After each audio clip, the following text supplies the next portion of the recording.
New pager. This took place back in the early 90s. We lived in a SOSO neighborhood in our first single-family home. The neighborhood teenagers were mostly little sociopath wannabe gangbangers with little parental involvement. I had purchased a Bearcat police scanner to listen to the local PD calls, but I soon discovered it would pick up the old-school non-encrypted cordless phones. We knew what was happening around the neighborhood as it happened. One of the neighbor kid's friends had just gotten a new pager. He was using the neighbor's cordless phone to call his pals to tell them his new pager number. I wrote the number down, then called it, and put in the non-emergency number of the local PD. The kid called the number, got pissed because he thought one of his friends did it, and proceeded to call them all back yelling at them. We got a good laugh out of it. Don't care about your job because you're about to quit? So back in the early aughts, I worked at a local health insurance TPA, that's third-party administrator for everyone not familiar. Here in Texas, that was known for outrageous customer service, and we really delivered. It was a great place to work until it was purchased by a large corporation, then it was just okay. Anyway, we had a wonderful lady that was in charge of company culture, we'll call her Kay. And even though she was in HR, she was also very involved in the hiring process. Somewhere in 2003 to 2005, the company did a large round of hiring, and we were picking up people from local commercial insurance companies. My wife worked at a medical office and would call those same insurance companies for benefits and or claim status. One time in particular when she called an insurance, could have been Humana or Aetna, I just don't remember. She got a representative, we'll call him Mr. Uncommon Name, that just didn't care. She tried to be civil and just do her job, but he basically told her he didn't care to help her because he'd just been hired by outrageous TPA and really wasn't interested. So, later that evening my wife told me about the incident. The next day I went to Kay's office. Me, have you seen paperwork for a new hire by the name of Mr. Uncommon Name? Kay, yes. Me, is he coming over from Humana, Aetna, some other insurance? Kay, yes he is. Do you know him? Me, no, but let me tell you about my wife's experience with him yesterday. Kay, say no more. Needless to say, Mr. Uncommon's job offer was rescinded, and he was back on the job market. A startup bro sent me a lot of hate mail, so I improved his product and sold it to his competitor. Now he's going out of business. I'm an academic researcher. I won this tech competition last year and started getting hate mail from a startup bro from my country who was probably just jealous because his team hadn't even made it to the finals of the same competition 3 years ago. Just my guess. He was now the CEO of a growing startup. The content of the hate mail was usually just insults mixed with explaining that I wasn't really good in my field and didn't deserve any acclaim. It hit the fan when he actually made the effort to attend a Zoom lecture of mine to hurl insults in the comments. That was embarrassing. I wanted revenge in a way that would prove my merit as well. I ordered his company's product, a special water filtration apparatus, and made some neat improvements to it which made it much cheaper. I found one of his close competitors who operates in the same region, and gave the product to them in exchange for a payment and an advisory position. This was also a small company that was neck and neck with the dude who was harassing me. It's been 1 year, and the competitor has almost fully dominated the market. I haven't announced my affiliation with the competitor yet, but I'm about to. I wish I can see his reaction live when he finds out I helped the competitor. Warning, when provoked I bite. This story began as any other does, with someone being an asshole. When I was around 7 to 8, my family had a dog. We'll name him Blitz. Blitz was not a friendly dog. He scared both me and my sister. The only one in the house who could handle him was my dad, and even then, if my dad turned his back on Blitz for too long, Blitz might have tried to bite him. Blitz was the kind of dog that would maul a squirrel if they happened to get caught by him in our backyard. So, we let Blitz live in the backyard permanently, really only letting him in during bad snowstorms or freezes. We got him a heated doghouse and enough toys to keep him busy. We fed him and kept him around despite how much he scared us, my sister and I. It was a pretty harmonious relationship. Now, we had a kid in the neighborhood. We'll name him Jake. Now, Jake was the kind of kid that sought attention and trouble. He'd run down the street with his pants hanging around his ankle, break windows and garden fences for fun. Eventually, Jake learned Blitz lived outside, and so one of his new favorite pastimes was throwing snow and ice at Blitz in the winter. This went on for a few months, Toronto winters in the 90s. My dad would always tell him to stop, but he never would. Well, one day, while all the neighborhood kids were out on the street playing, including Jake. Blitz had dug a hole under our fence and gotten out onto the street. I saw him first and screamed, "Get to the porch." Our porch had a locked gate. Almost all kids ran for my porch, but not Jake. Jake thought he could outrun Blitz over a 200-meter stretch and bolted for home. But almost like Blitz had been keeping tabs, he locked onto Jake and chased him all the way home, scratching him a few times on the back. At this point, my dad had heard the chorus of kids on our porch, came outside and saw what transpired. I remember my dad kind of chuckling and saying, "That dog is too damn smart." Eventually, my dad chased Blitz and got him into his cage. Later that day, Jake's dad came knocking. Jake's dad, "Did you know your dog scratched my son?" My dad, "Did you know your son has attacked my dog with snow and ice for last 2 months?" Jake's dad, "No, he left that part out. I'm sorry to bother you." We didn't see Jake after that. Seems that was the last straw, and his parents put him in reform school and sent him to live with his grandparents. TLDR. Kid tormented my dog with snow and ice for 2 months. Dog got out, attacked him, and got him sent to reform school. My date got chased out a restaurant by a bunch of chefs. When I was in university, I went on a date with a guy I briefly met at the gym.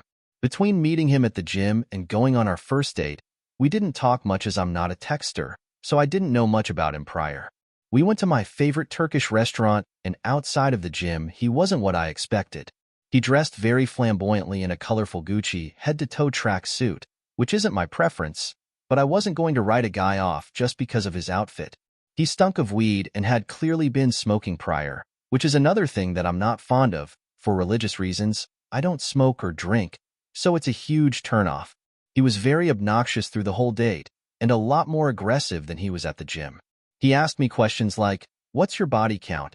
He wasn't well-mannered, he had poor articulation, and we didn't have the same interests or pretty much any similarities. Nevertheless, I'm an optimistic person, and while in no way would I ever consider him romantically, I could still enjoy his company for the length of a diner until he started making comments about our waitress. He made a comment about her massive rack, and I was immediately repulsed, especially when I saw her. She looked no older than 16, being generous. I was instantly grossed out and told him I was going to the toilet, when really I went to discreetly pay my half of the bill and leave.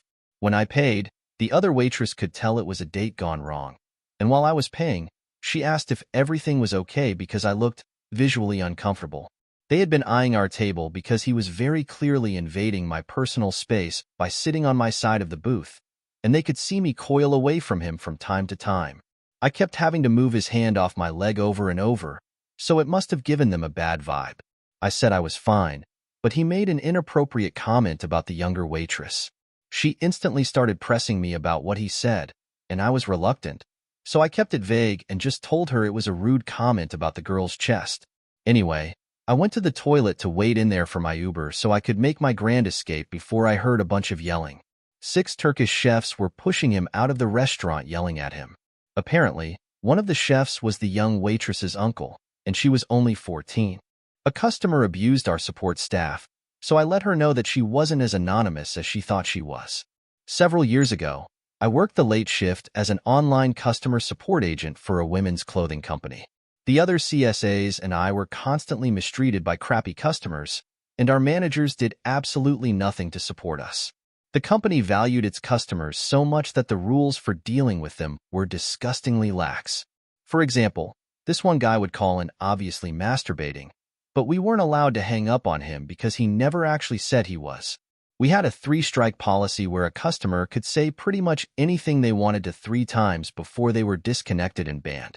But we also had a 1-day turnover policy where if a customer was cut off for inappropriate behavior, the ban was reset the next day. So someone could come in, tell you that you're a bitch 3 times, get kicked off, and then come and do it again the next day. The entire time I worked there, I never saw a single person get permanently banned. Not even the masturbating guy. I eventually ended up quitting specifically because a customer harassed me to the point of me crying, and my manager's response was that I could have an unpaid 10-minute break now instead of my 15-minute break later. Yeah. One of the worst customers was this woman we'll call Kathy. This woman would enter our CSA chats around midnight, drunk. She admitted to this. She would ask questions like, "What jeans do you think go with this top? While the CSA answered, Kathy would say things like, "Wow, this is taking so long. Imagine working a minimum wage job at midnight. Bet you want to kill yourself?" Warning number 1. The next time, it would get a little worse. "Wow, you're such a loser. Have you ever thought about killing yourself? I would if I was you." Warning number 2. The last time each night, it would be something like, "I hope you die. You're so sad. You should kill yourself." At that point, we'd let her know we could no longer help her, and we'd disconnect her. And then she'd pop back and chat within a few days, and the whole thing would start over. She always said the same kinds of things. She clearly knew she could say 3 separate terrible things to us. Our managers never helped or stepped in. I once looked this woman up. I wanted to know who she was. To my surprise, I found out that she was a therapist. She had her own practice. I was baffled. What she did was a horrible, cruel, unkind thing. I couldn't believe a therapist would do this. I later quit working at the company. I waited a few weeks, and then I made a phone call to Kathy's practice. I spoke to Kathy. I told her I was seeking therapy. During our intake call, she asked me what kind of issues I was facing. Well, I said, I do this really weird, psychotic thing a few nights a week. I get really drunk, and I start a chat with minimum wage customer support agents, and I tell them multiple times that they should kill themselves. That's so fucking crazy, right? She made a tiny noise. A moment passed. The call disconnected. My friends at the company said that she never messaged them again. My boss fired me, so I took his master's and PhD title. I had a rich boss once that was only rich because of the wealth from his grandparents. Guy was a complete and utter moron. He made nonsensical financial decisions and burned through hundreds of thousands of dollars in completely avoidable mistakes. But because he had money from his ancestors, he just shrugged of these losses and continued. He had also only but the faintest idea about his company or how to lead or keep employees. I was basically keeping the company together. As such, I was the naysayer that blocked 90% of his stupid plans and decisions. Due to my negativity, I was fired. The guy was also arrogant as hell because he had a master's and PhD in economics. No way in hell can this guy have a master's/PhD. He's so damn stupid. So I searched for his master's and PhD thesis, went to the university library, and what a surprise, on the second page of his master thesis found a text passage without citation. After like 40 minutes, I found another 10 passages he copied without citation. I spent only some 20 minutes examining his PhD thesis and found already 2 cases. I made pictures of the text passages he copied and the books from where he took them and wrote an anonymous email to the university. A year later, he lost both his master's and PhD because of his plagiarism. I know this from people that still work with him because he exploded. The university just thanked me but told me they can't provide further info due to data protection. So either he had a ghostwriter write it for him who didn't care, or he just copied and thought he would never be caught. He wrote both in the 80s. Chances are many master's and PhD theses from these times are plagiarized because there were less possibilities to check. After all, imagine it's 1985, and you are at the University of Chicago, and during a trip to Miami you visit the library and write of a thesis there. If you change the title, there is almost a 0 chance that you will ever be caught. So if you have stupid bosses/people around you with a degree that are older and did you wrong, it might be worth your time to check their thesis. I don't want to get involved in. This happened 20 years ago, when my kids were in elementary school. We lived in a wonderful neighborhood, with walking access to school used regularly by the community. My eldest was in upper elementary, youngest in early grades. Eldest was getting harassed by some neighbor kids on the walk to and from school. The harassers were in the same grade range and brothers. Eldest talked about what was going on, and we workshopped ways they could address it. Nothing worked. I talked about the issue with a next-door neighbor/friend. It was a sensitive circumstance, being neighbors and all. I called the mom of the harassers to talk about it. No hate. I wasn't accusing. It was a conversation. She shut me down with I don't want to get involved in what happens on the walk home. Alrighty then. I thanked her for her time, and we hung up. I tried to address the issue by getting home early enough to meet up with the kids at school to walk them home, but I was working and couldn't do that all the time. So the harassing happened and conversations with eldest and next-door neighbor continued. Kids were around. We were addressing it as a global issue and being developmentally sensitive. This stuff happens. How do we resolve it respectfully? Then, one day when I didn't meet them but had arrived home soon after school let out, there was a ruckus. Youngest child and her friend, next-door neighbor's eldest, same age as my youngest, had chased the harassing brothers home from school, throwing rocks at them all the way to their front door, and their message to the brothers was, "Leave eldest alone." I figured out my kids and neighbor girl and got them settled, and then my phone rang. Back in that time we had landlines and caller ID, and I saw that it was other neighbor, mother of the harassing brothers. I smiled. I did. I'm not entirely proud of it. I pushed the button and put the phone to my ear and said hello. I really don't remember what she said. I listened until she was finished, and then I said, "I don't want to get involved in what happens on the walk home." She paused a long time, and we sat in that silence, and then she said, "Fair enough." And we hung up. Those brothers never bothered eldest, or youngest, or neighbor kid, ever again. Youngest remains terrifying to this day. Someone has been trying to use my email address for years. I've had my email address since the early days of Gmail, and for the longest time there's someone out there who has been using it, trying, for all sorts of things. I've gotten gestation updates, financial aid notifications, volunteer schedules, job interview offers, and so many password reset attempts for other services. This person signed up for a streaming service. I changed the password, and they auto-paid for 6 months before fixing it. I scheduled that job interview, then rescheduled it. Recently, I got a payroll account setup email for a new job, I guess. I set up the account, later got the email that the email for the account had been changed. They signed up for a Starbucks account. I don't go to Starbucks. I got the happy birthday email from Starbucks yesterday. It's not my birthday. So now I'm drinking my free $9 macadamia something or other cold brew. I tell them directly to stop using my account, but I don't know their email address. Woman shrugging. ETA, I have made reasonable attempts to respond to personal emails telling people that I wasn't the person they were trying to reach, and even tried to pass along the message to please for the love of all that is good in the world to stop, and I gave up after about 5 years of trying. At one point, I also reached out to everyone on social media with the same name, and still, it continues. I have given up on trying, and I will continue changing the passwords to every account they create with my email address until they stop using it. I'm just glad I haven't gotten any more dick pics in a few years. One of the pettiest things I ever did was puke. My sister and I had a mean babysitter when we were kids. She'd do shitty, but not obviously abusive things to us all the time. For example, she once encouraged us to go for a long walk to a nearby store for her, and then told our mom we'd run away. Another time, she got my sister a fantastic birthday present, left it on the kitchen table where my sister and I were bound to see it whether we wanted to or not, and then returned it because my sister was naughty for looking.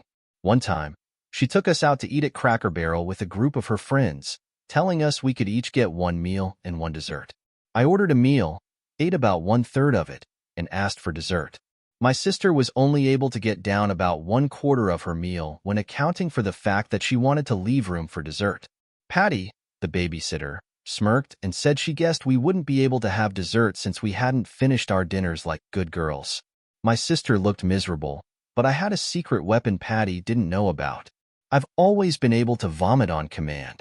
I can do it just because I want to, no finger down the throat required. I don't even remember how I discovered this fact, but I'd used it a few times to get out of school when bullies were targeting me. So I asked Patty if she promised I could get dessert if I finished eating my dinner. She confirmed I would. I finished my dinner, which was way too large for a 10 years old, and promptly threw it all up right there at the table. Then I started crying and saying how I was so sorry, but the meal was just way too big for my little stomach, before cheering up a bit, so bravely, and saying, "At least now I have room for dessert, so it's not so bad." Patty didn't want to get it for me, but her friends pressured her to do so since she'd promised, and I'd been a good girl and tried my best to eat my dinner. As you can imagine, Cracker Barrel employees didn't really want to be the ones to give a pukey kid dessert. So Patty's friends said we should all go to an ice cream place nearby. I ordered my ice cream and then ordered an ice cream for my sister before staring at Patty to see if she'd argue. She did not. Overall, I found my petty revenge very satisfying, though I'm sorry to whoever the Cracker Barrel employees were that day. Patty never tried to get us to keep eating when we didn't want to again. Nor did she hold dessert over our heads to try and get us to do anything.